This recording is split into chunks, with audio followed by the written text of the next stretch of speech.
Welcome to Mystic Dragon Chronicles, where every tale holds a lesson.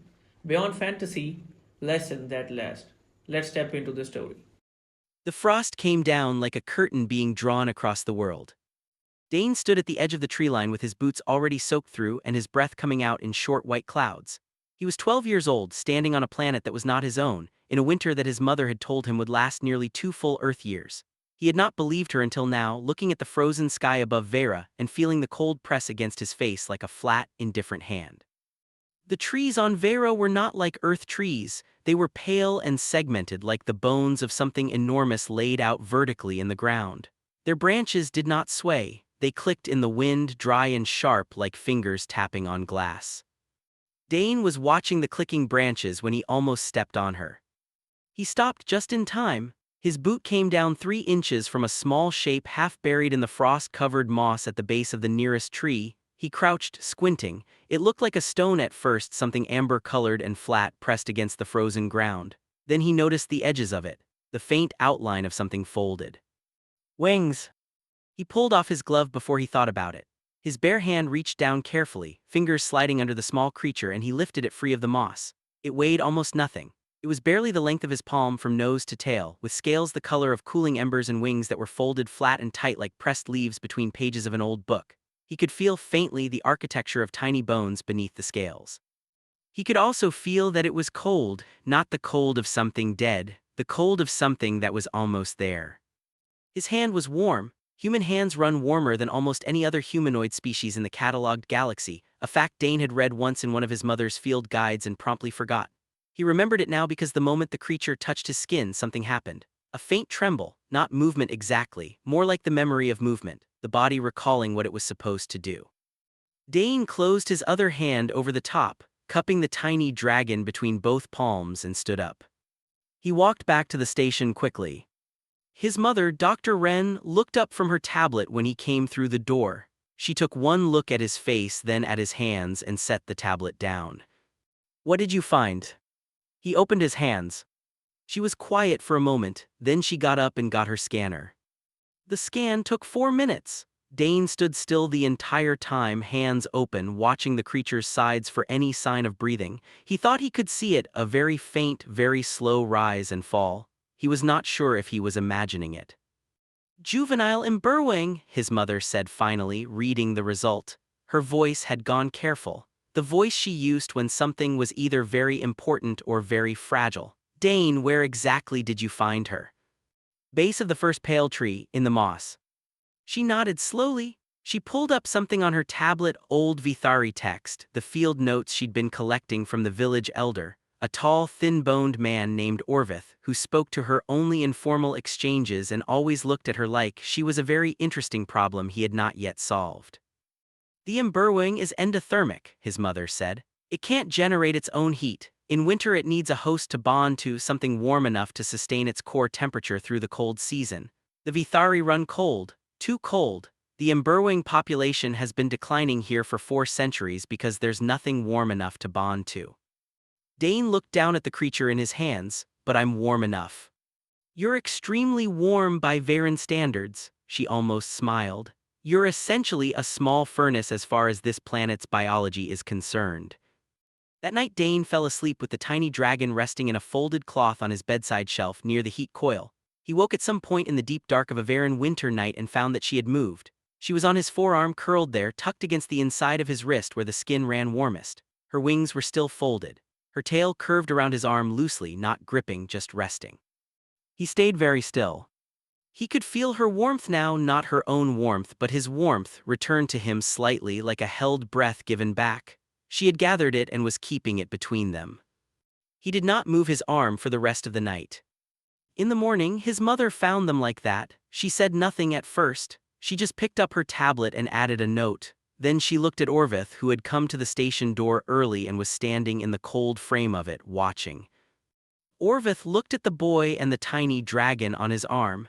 He said something in Vithari that Dane's translation chip did not fully process. Only one word came through clearly. "Chosen." Dane named her Solah before breakfast. She blinked at him once, slow and amber-eyed, and that was enough of an answer. 3 weeks into deep winter, and Solah had learned the sound of his footsteps.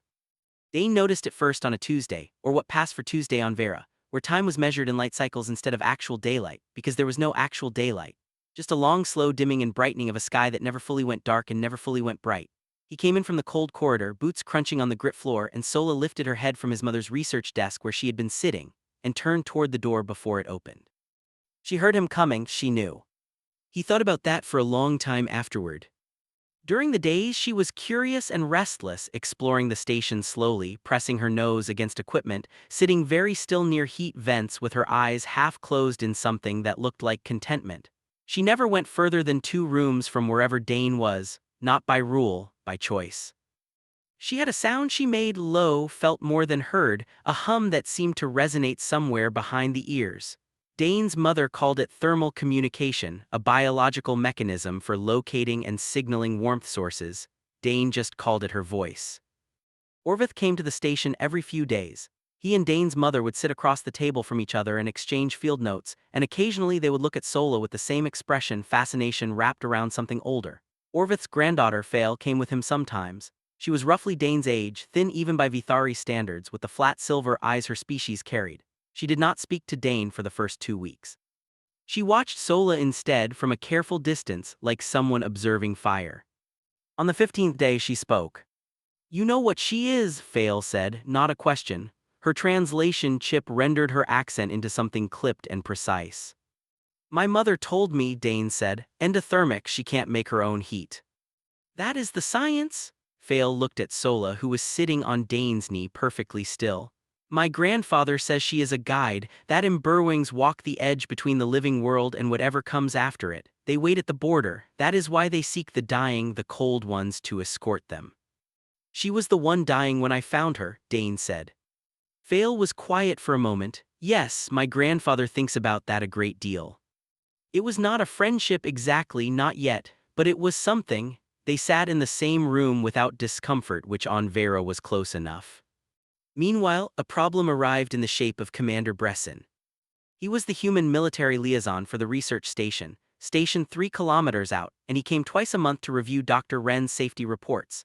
He was tall and efficient and had the particular quality of someone who had never doubted a decision in his life. He looked at Solah the way he looked at most things that didn't appear in his operational manual, like a variable that needed to be controlled. "Transfer the animal to the biological holding unit," he said. "It's a native species, it should be in a monitored environment." "She is in a monitored environment," Dane's mother said. "She's being monitored by me continuously as part of my active field research." "The boy is not a research environment. The bond is the research environment." She turned her tablet to show him. "Her thermal regulation is completely dependent on proximity to a human host. Separation would compromise her survival and contaminate any data we could collect. This is the only naturally occurring human-Imberwing bond in recorded Varen history. I am not going to put her in a box." Bresson looked at Dane, then at Solah. Solah looked back at him with slow amber eyes and then looked away, disinterested. Bresson left without the argument he had planned to have. That evening, Dane sat on the floor of the station's back room with Fail beside him, and she spread out the bark-pressed illustrations her grandfather had loaned them, old Vithari records, hand-drawn in dark resin ink depicting Imberwings in various postures, some sleeping on rocks, some flying over frozen water, some curled against figures that were clearly not Vithari.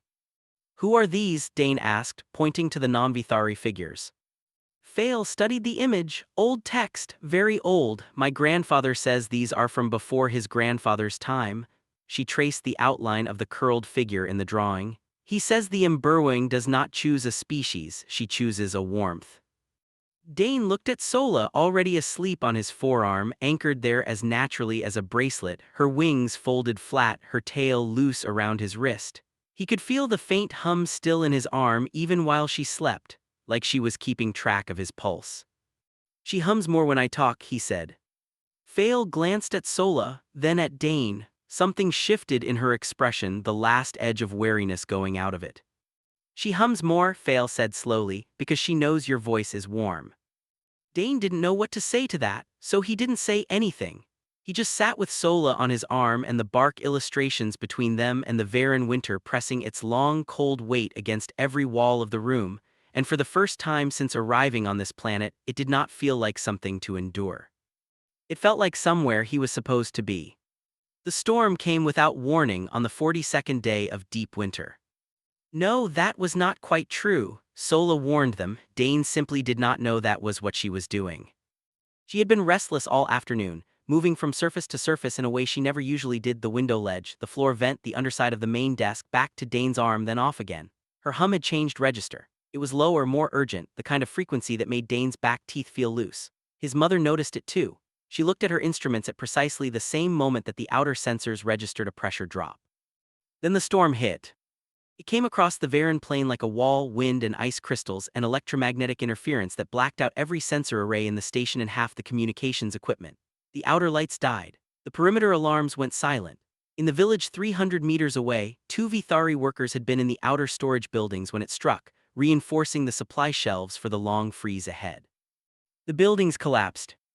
Dane heard the sound even through the station walls, a low, grinding crack that felt more than heard, like a bone giving way underground. His mother was already on the emergency line to the village. Orvith's voice came through fractured with static. 2 workers buried, location unknown, sensors down, rescue team blind. Dane was already looking at Solah. She was at the door. Not scratching at it, not panicked. Just standing there at the base of the outer door, looking back at him over her small amber shoulder, patient and certain and waiting. He put on his coat. His mother grabbed his arm. Dane. She knows where they are. His mother looked at Solah. Solah looked at her, then looked back at the door. Dr. Wren let go of his arm. She put on her own coat. Outside, the storm was a physical force, wind that shoved and ice crystals that stung every patch of exposed skin. Dane kept his arm extended low, Solah balanced on his forearm, and he followed her the way he had learned to follow her over 6 weeks, not steering, not directing, just moving where she moved. She went left first, around the outer edge of the station wall, and then across the open ground toward the collapsed storage buildings. The wind was loud enough to swallow all other sound. Rescue workers from the village were already at the rubble, Vithari bodies bent against the storm, but they were moving without direction, without any way to know where beneath the ice and stone the 2 buried workers might be. Solah dropped from Dane's arm the moment they reached the debris field. She moved across the rubble without hesitation, her body low, pressing her nose against different sections of ice-crusted stone. She was not looking for gaps or structural weak points the way a trained rescue animal might. She was doing something else. The hum she produced deepened to something that Dane felt in his chest cavity, a slow pulse, rhythmic, spreading outward through the debris like a signal through water. Then she stopped. She placed both front feet on a section of stone approximately 2 meters from where the rescue team had been working, and she held perfectly still. She pressed her nose to the surface and let out one long, continuous hum that Dane felt in the soles of his boots. He turned to the rescue team. "Here," he said, "she found them here." There was a pause that lasted too long. Then one of the workers drove their tool into the ground at the point Solah had marked, and 3 seconds later found hollow space beneath. They pulled the first survivor out in 7 minutes. The second 4 minutes after that, both alive, cold past the margin of comfort but alive. The storm did not stop. The wind did not soften. But the rescue team stood in it for a moment without moving, looking at a small amber dragon standing on a pile of rubble, looking at nothing in particular, her hum fading back to its usual low register now that the work was done. Orvith was there. Dane had not seen him come. The old Vithari elder stood at the edge of the debris field in the storm wind, and he looked at Dane for a long moment with an expression Dane could not read. Then he lowered himself slowly with the deliberate care of old bones into a bow, not a small nod, a full bow, the deep kind, the kind that meant something. Dane felt intensely uncomfortable. "I didn't do anything," he said. "She did." Orvith straightened. He spoke in Vithari. Fail, somewhere behind Dane's shoulder, translated. "He says she could not do it without you. Your warmth made her whole. That is not nothing, that is everything." Dane didn't answer. He didn't know how. That night, back in the station, he lay in his bunk with Solah curled on his arm in her usual place. She was already asleep or something close to it. The storm had softened to wind. He could hear it pushing against the outer walls. He said her name very quietly in the dark. She didn't open her eyes, but her hum answered him, one note, low and long, rolling through his arm like a tide coming in. He stared at the ceiling. Two people were warm tonight who should have been cold. He turned that fact over slowly in his mind and found that it settled there without effort, clean and simple, like something that had always been true. He stopped wondering why she had found him in the frost. She had not found him. She had come home. 3 years later, Dane's right arm was noticeably more muscular than his left. His mother pointed it out once while reviewing his annual medical check. He shrugged and said it was probably from carrying equipment in the field. They both knew that was not the reason. Solah was now roughly the size of a large house cat, and she still slept on his forearm every night without exception. She had simply grown heavier. He had simply grown stronger to compensate without ever deciding to. He was 15. Vera had become home in the way that places become home without permission, slowly, through accumulation of small things. He knew the names of the pale, segmented trees. He knew which light cycles Fail preferred for her archive work. He knew the exact sound the station made when the outer temperature dropped below the threshold where the walls contracted. He knew Solah's moods by the pitch of her hum. Solah herself was magnificent in the way that things are magnificent when they have grown into exactly what they were supposed to be. Her wings could fully extend now, a span of nearly 60 centimeters, crystalline and pale amber, veined with a faint internal light that brightened when she was alert. She rarely flew. She preferred to walk or to ride on Dane's arm or shoulder, which she had done since she was the size of his palm. The problem arrived in the form of Dr. Vasek. He was a xenobiologist from the Interplanetary Research Consortium, sharp-faced and precise, who had been tracking Dr. Wren's field notes for 2 years from off-world. He arrived with a formal research request and a very long list of proposed tests. His goal was to publish the first peer-reviewed paper on an active human emburrowing bond. His approach to achieving that goal was clinical and thorough, and completely indifferent to the fact that Solah was not a test subject. Non-invasive observation only, Wren said, reading his list.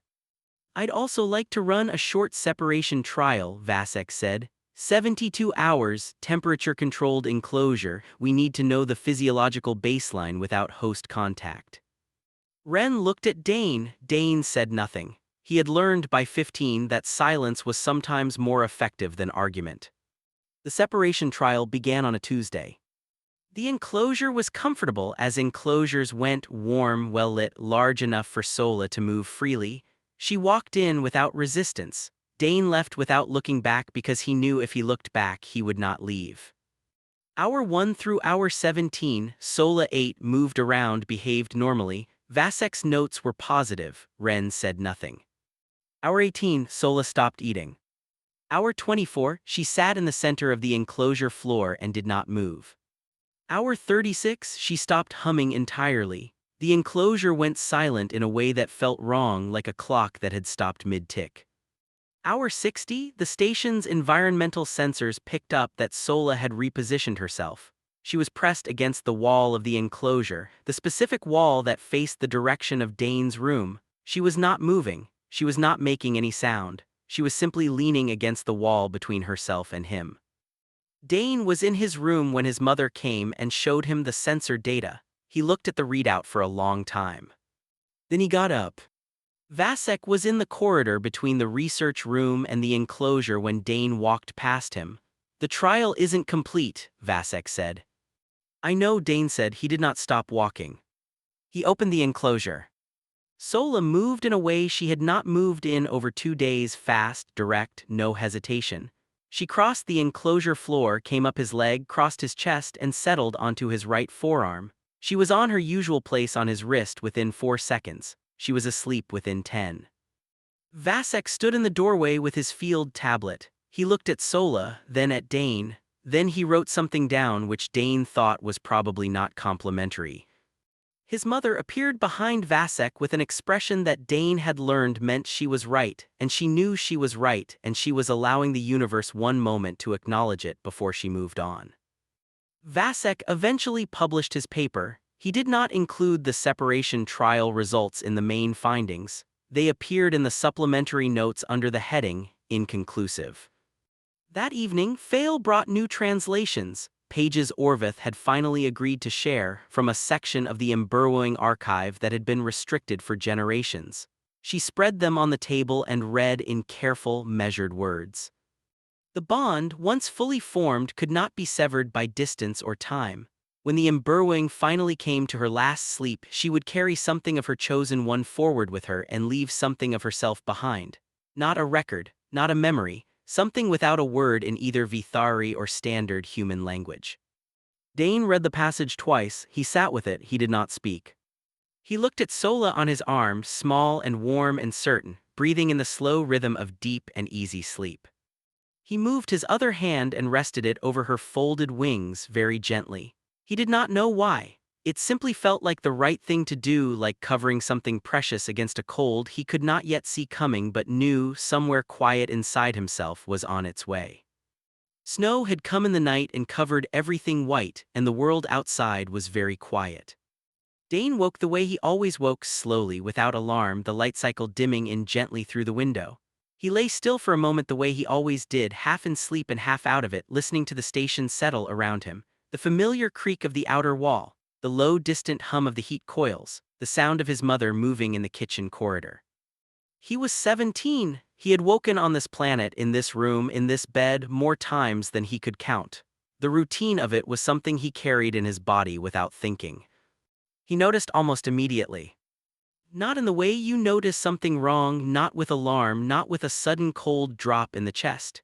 It was quieter than that, more like reaching for something in the dark that should be there and finding the space where it was instead. His arm was the same temperature as the blanket.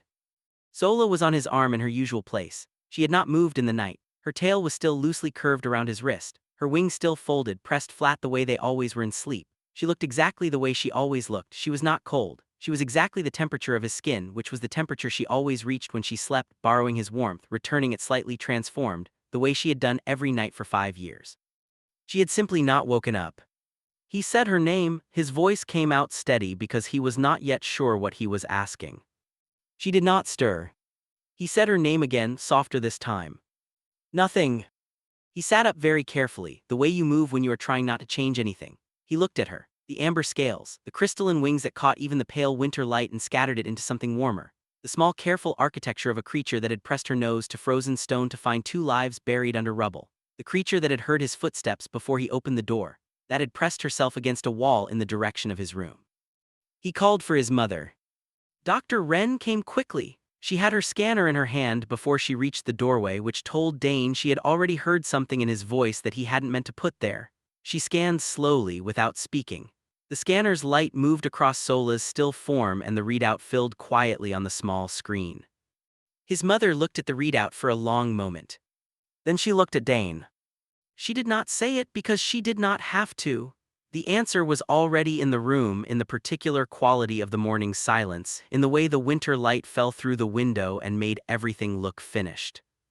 Dane did not cry. He sat with his arms still extended, Solah on his wrist, and he was very still. Moving felt wrong in a way he couldn't explain. Like if he moved, the morning would become real in a way it wasn't quite yet. Fail arrived within the hour. She had not been called. She simply appeared at the station door with her coat still half-fastened, and when Dane's mother let her in, she walked directly to Dane's room and sat down on the floor beside his bunk. She did not ask questions. She did not fill the silence with anything. They sat together for a long time.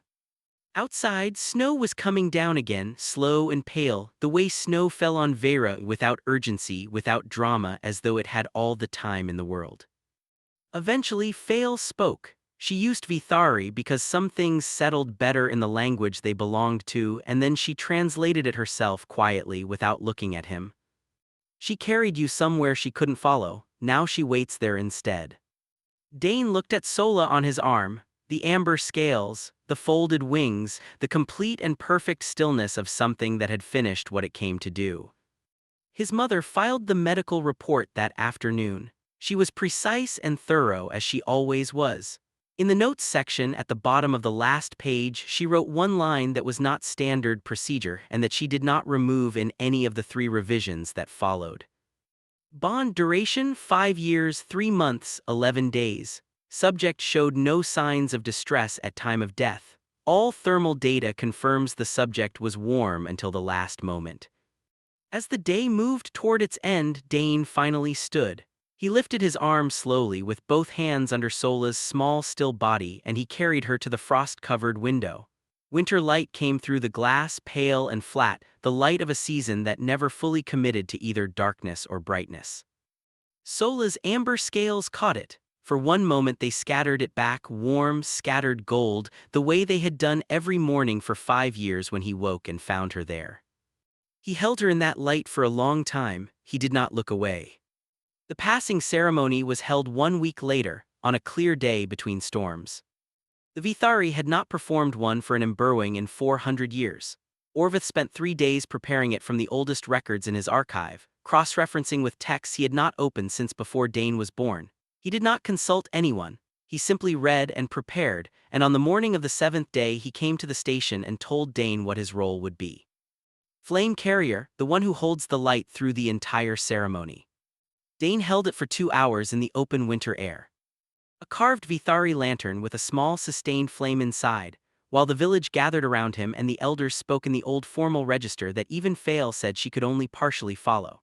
He did not understand every word. He understood the weight of it, the formality, the patience, the way the Vithari stood without fidgeting in the cold for something they believed deserved their full stillness.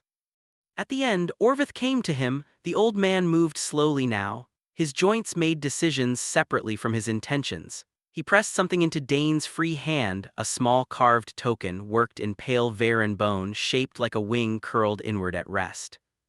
He said, in Vithari with Fail translating softly at Dane's ear, "She chose a warm-blooded creature from another world and she was not wrong. That is worth more than 400 years of waiting." Dane closed his hand around the token. He did not trust his voice just then, so he said nothing. Orvith seemed to understand that silence perfectly well. He nodded once slowly and went back to his place among the elders. 6 months later, spring came, or what Vera called spring, which meant the light deepened and the temperature climbed to levels a human body found merely uncomfortable rather than hostile. Dane stood at the tree line where he had first found Solah, boots dry for the first time in months, jacket open because he no longer needed it fastened. Fail stood beside him. He was leaving in 3 days. The transport back to Earth would carry him on to his final school years, and after that, the xenobiology program he had quietly applied for without telling his mother and then told her about the same day as his acceptance. She had not been surprised. Vale told him what Senna, her mentor now young healer and field researcher, had reported from the eastern edge of the settlement. 3 juvenile emburrowings spotted near the outer warmth sensors, drawn Senna believed to the heat signatures of the growing human population. The Vithari Council had already submitted a formal research request to the consortium, proposing a joint human-Vithari study team. Dr. Wren had been asked to lead it. Dane looked at the pale trees for a while. "Good," he said. "Will you come back?" Fail asked. Yes. She nodded like she had already known and was simply completing a formality. They stood there a while longer without needing to fill it with anything. That was one of the things he would bring back with him, how to stand in a place with someone and let it be enough. 10 years later. The winter had settled deep over the eastern research corridor, and the new field station had twice the space and half the warmth of the old one, because engineers from the consortium had designed it without asking anyone who actually wintered on Vera. Dr. Dane Wren, 27, had filed a formal complaint about the heating system on his first day of his 3rd rotation and been told it was under review. He was leading a student team through their first live winter fieldwork. 4 young researchers from 3 different species, all of them coping with the cold in their own ways, all of them learning to read the landscape the way it needed to be read, slowly, without assumption. He was reviewing sensor data from the treeline markers when he heard a sound from the eastern edge of the group. One of the students, Ren, 19, first year, from a temperate planet where winter meant rain, had gone quiet in the particular way people went quiet when they did not know what to do with what was in their hands. Dane crossed the frozen ground. Ren was holding something, both hands cupped, arms slightly extended, the instinctive posture of someone who had picked up something fragile and was not sure it would survive the journey. She was shaking slightly. The shaking, Dane could see, was not from cold. In her cupped hands, something small, amber-scaled, barely alive from the cold, wings folded flat against a tiny body, crystalline, still. Dane stood very still for one moment. Then he reached out, calm and certain, and took the small dragon from Ren's hands without hesitation. He cupped her the way he had learned to cup small and fragile things, close, both palms, thumbs overlapping, human palms, running warm by any Varan standard. The tiny dragon trembled, not movement exactly, the memory of it, a body recalling what it was supposed to do. Then she blinked slow once, looking up at him with amber eyes in the frost-cold winter air. He said very quietly, "You're okay, you're warm now." He stood in the winter wind in his research coat with the little dragon cupped in his hands, and somewhere in his chest, without drama, without ceremony, something that had been slightly wrong for 10 years settled back into place. His right arm already knew what came next. It remembered exactly how to carry her home.